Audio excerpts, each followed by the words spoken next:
You know what it is. It's your guy, Red Butler, in this. Well, this is that pretty left hook where all your dreams come true until you hit that punch in your goddamn liver. You know what it is, man. It's your guy. I'm back. And of course, I'm bringing the noise and I'm bringing the funk. I talked to my man, Gary Antuanne Russell of the famed Russell family. You already know there's about 5, 6 Gary Russells running around. And shout out to the main Gary Russell up in heaven now, the OG of OGs, Big Papa Gary Russell, who unfortunately passed. And he's the trainer and the maker of champions and just men in general. But I had a chance to sit down with Gary Antuanne Russell, who's going to be fighting Rances Barthelemy July 30th at the Barclays Center on the undercard, I believe. I'm sorry. Well, actually, I'm sorry. I think it's co-main event, excuse me, of the Danny Garcia versus Jose Benavidez Jr. fight. So had a chance to talk to Gary Antuanne Russell, had a chance to talk to his big bro, Mr. Gary Russell Jr., and we talked about everything from their amazing, incomparable father to Rances Barthelemy to the philosophies of the Russells, because, you know, when you're talking to the Gary Russell family, these guys are going to be talking about nothing but real spit and real game. So had a chance to decipher something that Antuanne said. He wasn't ready for me. He wasn't ready to understand that I understand the principalities of everything, B. But we outside is normal. And check it out. First and foremost, I got to give you guys a big condolences. Your father was a major part of not only the sport of boxing, but just teaching men how to be real men, real fathers. I mean, just a little bit of time I had with your dad, every time I seen this man, big inspiration. Looking at what he did for you guys, me having an 11-year-old son, gave me guidance and wisdom on terms of how to be a father. So I just had to say that to y'all personally, because I don't think the you guys had this man your whole life, but the impact he made on other people, man, is immense and tremendous. And it needs to be always constantly stated. And I wanted y'all to hear that from me, straight up. Man, I take that to heart for real. That's a lot fact. of times these questions they ask is, man, what do you want your dad to be known as? That one question is not enough. It's not enough. One question don't sum it up. You can't sum it up in one question. He done done that's a fact.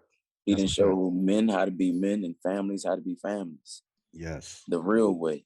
That's a fact, man. Me living in the DMV area and coming to your gym and seeing it up close and personal. Yeah. It's very inspiring. You know what I'm saying? Just to, there's a lot of people that can understand, like we could talk boxing or whatever, but there's a lot of people that really don't understand what it takes to grow a village within your own community, starting from the family, and then that reverberates into the community where people can always look back as a touch point and say, that right there is what it looks like. And I hate when people always regurgitate these old narratives of absentee fatherism and all this other stuff. I can name so many examples, including the Russell family, that I don't even talk like that. I always say to people, well, I don't know who you're hanging around and what you're looking at, because what I see is nothing but greatness. And I can count you guys as one of those examples. I'm lucky enough to know Sean Porter and Kenny as well, like Angel and Danny. So just seeing all this, through the athletic sphere, one, and then number two, being in DC and through the community sphere, you already know. I mean, Gary Jr. already know how much respect I have for him and for all y'all. So, I appreciate it, man. We appreciate it. Absolutely, man. Yeah. Well, it's moving forward. Number one, I know you guys been training together forever, but how does it feel now to be holding down the mantle, Mr. Gary Russell, with your brother? Like I told the other dude, man, like nothing's changed, man, other than the fact that Pop's not here. I've been side by side with Pops anyway. You know what I'm saying? This whole ride with the bros, you know what I'm saying, as far as coaching them and giving them the correct instructions, for whatever job that was needed at the time. My biggest thing right now is just, like I say, forward progression. Making sure that my younger brother is receptive of the information that's been given to him, the instructions that's given. It's not like I'm an unfamiliar voice or nothing like that, or he got a completely brand new coach or nothing. We just use this situation, man, as fuel, man. Some things in life is just inevitable, man. We gotta deal with this shit as we go. Absolutely. Full progression. Antuanne, you always saying some real poignant stuff, man. I got to run this quote back. deforestation is just a phase that shows there's more space for growth and conquering. And you said in that press release you wasn't going to tell people what that meant until after the fight. But I'm going to take my little stab at it. I feel like I've been around y'all. You know what I'm saying? We're gonna get into the philosophies, you know what I'm saying, the principalities with this one. So they put the squeeze on me. What I feel like Antuanne was saying was the fight landscape, either his division or the fight landscape in general, is like a forest, and you're removing trees one by one to clear space to show the possibilities for the fight game through your journey and your era. How close I get to the truth with that, man? Oh man. You about dead. You okay. You super hot. You super hot. Okay. We hot. Cold. We're saying you super hot. You hot. Somebody to bring this man a fan or something. You know what I'm saying? Word. No, I thought that was dope, man, because you keeping them guessing and off they toes with that one. It's like, what? This ain't no traditional fight hype situation right here. I love how you're always bringing that to the game, man. Bloodline of royalty. Let's just keep talking about this too. Antuanne, you the future, man. I mean, yeah. How much does this mean to you? Clearly, you're still undefeated. You're just coming over a big win over Viktor Postol, the first person to stop that man. How do you feel, number one, right. Keeping your legacy rolling this way? And how has the game reacted to you now, knocking out Postol, kind of letting the game know, I'm here. Not that you wasn't nowhere else, but, have you felt like the game is changing around you now when they see like, oh, wow, that's a name that I respect? Nah, I am the game. Viktor Postol, he was just another opponent in my eyes. He had the credentials to get me closer to the family's goal. As far as a legacy, is more important to me now than ever. So if that sums everything up, I hope you can feed off of that and add it off of that, because I don't really have much more to say about that. The legacy is going to keep going. Like bro said, full progression.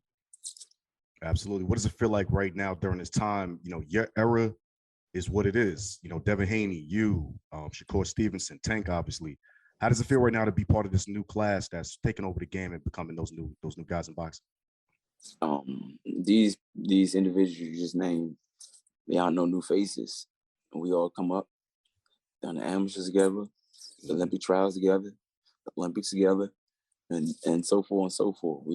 There's been times we didn't help them get suited and booted for those events. Right. Little do people know, the outside world know, behind the curtains, Mm-hmm. And it's nothing new. I don't magnify things at this point. It's nothing to really magnify. We're just trying to execute a goal and a plan that we came together and conjured up. And that's what we're getting to. We're getting closer and closer. We got some setbacks emotionally, but that was inevitable. Like my brother said, certain things are inevitable. But we got to endure that. Full progression. Most def. Rances Barthelemy, Cuban boxer. Clearly, these guys always have a reputation of being real slick, really, really crisp. Any challenges in facing a Cuban boxer or just this guy in general? No, not really. I just know he's long. He fight long. He's awkward to most people. But if you're on point, nothing really come unnotified to you. It shouldn't be new. Mm-hmm. Absolutely. Mr. Gary, are you looking at getting any get back in the future against Mark Maxeo now that he's lost the belt? Hell no. Everybody knew I beat Mark ass with one hand. Everybody know what it is. Mark know he got spanked with one hand. He couldn't even touch me with one hand, man. He wouldn't want to fight me. Even he wouldn't want to fight me. He don't want to fight me, man. But nah, to be honest with you, like I say, I've injured my shoulder. I've gotten the surgery April 1st on my shoulder. I've been doing, some aggressive physical therapy or whatnot. But I mean, like I say, I'm focused on my younger brother. I ain't really thinking about it or really nothing. I'm focused on my younger brother, getting them situated, making sure where he need to be, being that support system for my younger brother. For Antuanne as well as Antonio. Antonio Damage control. You know what I'm saying? It's Right. damage control. It's bigger than me right now. So I'm not, it's about my younger brother. So absolutely.